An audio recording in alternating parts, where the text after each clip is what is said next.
চলে এসেছি আজকে আমি আরেকটা রেসিপি নিয়ে আমার ঝুলি থেকে আমার কখনো সখনো রান্নাঘরে।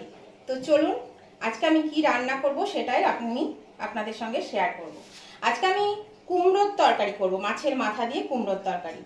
এখানে তার জন্য কুমড়ো কেটে নিয়েছি ডুমো ডুমো করে, এরকম সাইজ করে দেখুন কুমড়ো কেটে নিয়েছি। কুমড়োগুলোকে কেটে ধুয়ে নিয়েছি।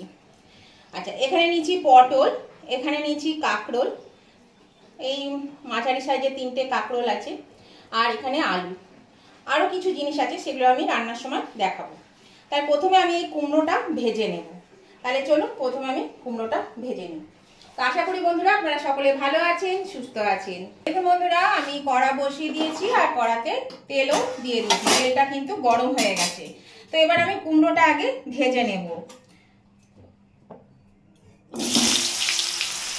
কুমড়োটা আগে ভেজে নিয়ে তারপর আমি বাকি সবজিগুলো ভেজে রান্না করব। এই মাছের মাথা দিয়ে কুমড়োর তরকারি খেতে কিন্তু বেশ ভালোই লাগে, তাই না বলুন?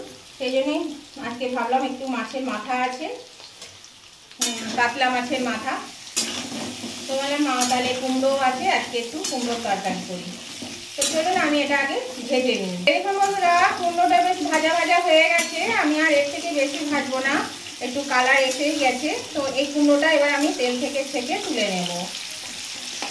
আর কুমড়োটা আগে ভেজে নিলাম তার কারণ আমি এই কুমড়োটা কিন্তু মানে গলে যায়, যদি তরকারির সঙ্গে ভেজে একবারে জল দিয়ে রান্না করা হয় তাহলে কুমড়োটা পুরো ঘেটে যাবে পুরো।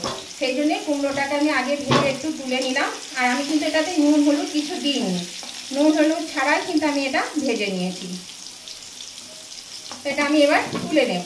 দেখুন এই তেলের মধ্যে কিন্তু আমি আর বাড়তি তেল দিলাম না, যা তেল আছে এই তেলের মধ্যে আমি ফোড়নে দিয়ে দিচ্ছি 2 টুকরো তেজপাতা, একটা শুকনো লঙ্কাকে 2 টুকরো করেছি, আর 1 চামচের কাছাকাছি একটু 5 ফোড়ন, এটা আমি ফোড়নে দিয়ে দিলাম।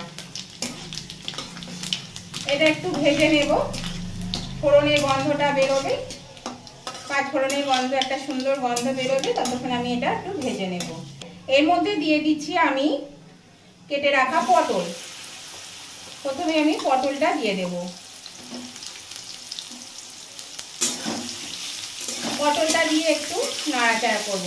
আর আজকের এই রান্নাটা কিন্তু আমি একদম মশলা ছাড়া করব বন্ধুরা। আমি কুমড়োর তরকারি যখনই রান্না করি তখনই কিন্তু আমি একদম মশলা ছাড়াই রান্না করি। বেশি মশলা এই কুমড়োর তরকারিতে ভালো লাগে না খেতে।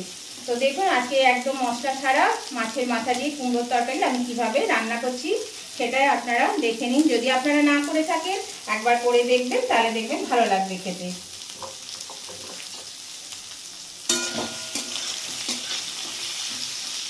এটা একটু নাড়াচাড়া করে এর মধ্যে দিয়ে দেব কাঁকরোল, আর তারপর দিয়ে দেব আলু।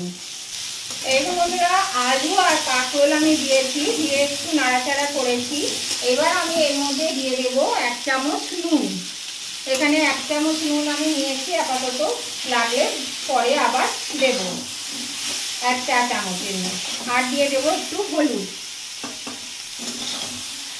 এটা দিয়ে আমি এটা ভালো করে একটু নাড়াচাড়া করে ভেজে নেব। আমি আর একটু ভাজবো।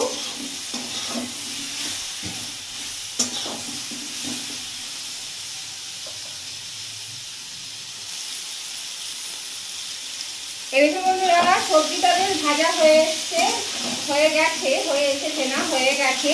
তো এর মধ্যে আমি দিয়ে দেব এখানে এই বাটিটার 1 বাটি ছোলা সেদ্ধ। ছোলাটাকে আমি সিদ্ধ করে নিয়েছিলাম নুন দিয়ে, একটু ছোলা সিদ্ধটা আমি দিয়ে দিলাম। এটা দিয়ে কষাতে কষাতে এবার আমি এর মধ্যে দেব 1 চা চামচ আদা বাটা।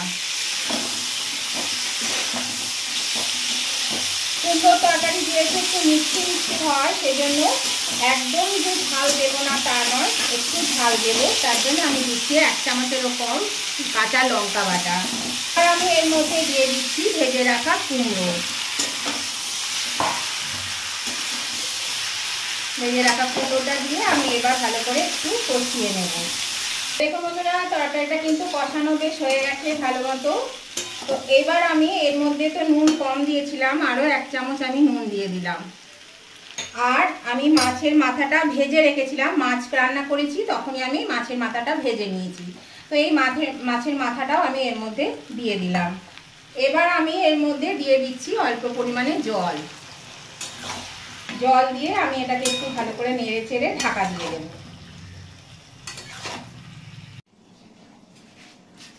দেখুন বন্ধুরা, আমি 10 মিনিট পরে ফিরে এলাম। দেখুন আমি এটা নেড়ে দেখিয়ে দিই। আমি মাঝে কিন্তু দুবার নেড়ে দিয়েছিলাম। দেখুন সব সেদ্ধ হয়ে গেছে, এই যে আলু সেদ্ধ হয়ে গেছে, কুমড়ো তো সেদ্ধ হয়ে গেছে, কুমড়োগুলো দেখেই বুঝতে পারছেন ছাড়া ছাড়া কেমন হয়ে গেছে। তো এবার আমি এর মধ্যে দিয়ে দেব এখানে ছোট 4 চামচের 5 চামচ চিনি। কুমড়োতে মিষ্টিটা একটু বেশি লাগে, সেই জন্য বেশি করে চিনি দিয়ে দিলাম। আর দিয়ে দেব এখানে 1 চা চামচ ধনে গুঁড়ো মানে ভাজা ধনে গুঁড়ো, এটা আমি দিয়ে দিলাম। তাহলে দেখলেন তো বন্ধুরা কত কম মশলা দিয়ে কত সুন্দর একটা রান্না হয়ে গেল। এর থেকে কিন্তু বেশি কিচ্ছু লাগে না এই কুমড়োর তরকারিতে, আর এটা খেতে কিন্তু আমার ভীষণই ভালো লাগে। এবার আমি গ্যাসটা বাড়িয়ে দিলাম বন্ধুরা। গ্যাসটা বাড়িয়ে দিয়ে আমি এটা খুব ভালো করে একটু নেড়ে চেড়ে নেবো। চিনিটা গলে যাবে, মশলাটা মিশে যাবে, ধনেটা এটা কিন্তু হয়ে গেছে। এটা আমি এবার নামিয়ে নেব।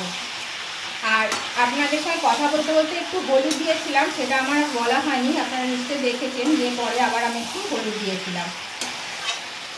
এই দেখুন এটা হয়ে গেছে একদম। তাহলে নতুন বন্ধু যারা এখনো আমার চ্যানেলটা সাবস্ক্রাইব করেনি অবশ্যই সাবস্ক্রাইব করে আমার পাশে থাকবেন, আর পাশে থাকা বেলটা অবশ্যই ক্লিক করে দেবেন। আর উভয় বন্ধুদেরকেই বলছি আজকের এই সরল সরল রেসিপিটা আপনাদের যদি ভালো লেগে থাকে, পছন্দ হয়ে থাকে, তাহলে অবশ্যই কিন্তু লাইক শেয়ার কমেন্ট করতে ভুলবেন না।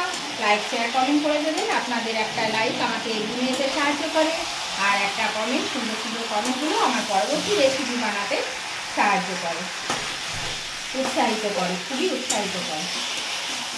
দেখুন এটা হয়ে গেছে। আমি আর এটা নাড়বো না, কেননা কুমড়োগুলো কিন্তু একদম ঘ্যাট হয়ে যাবে, গলে গেছে।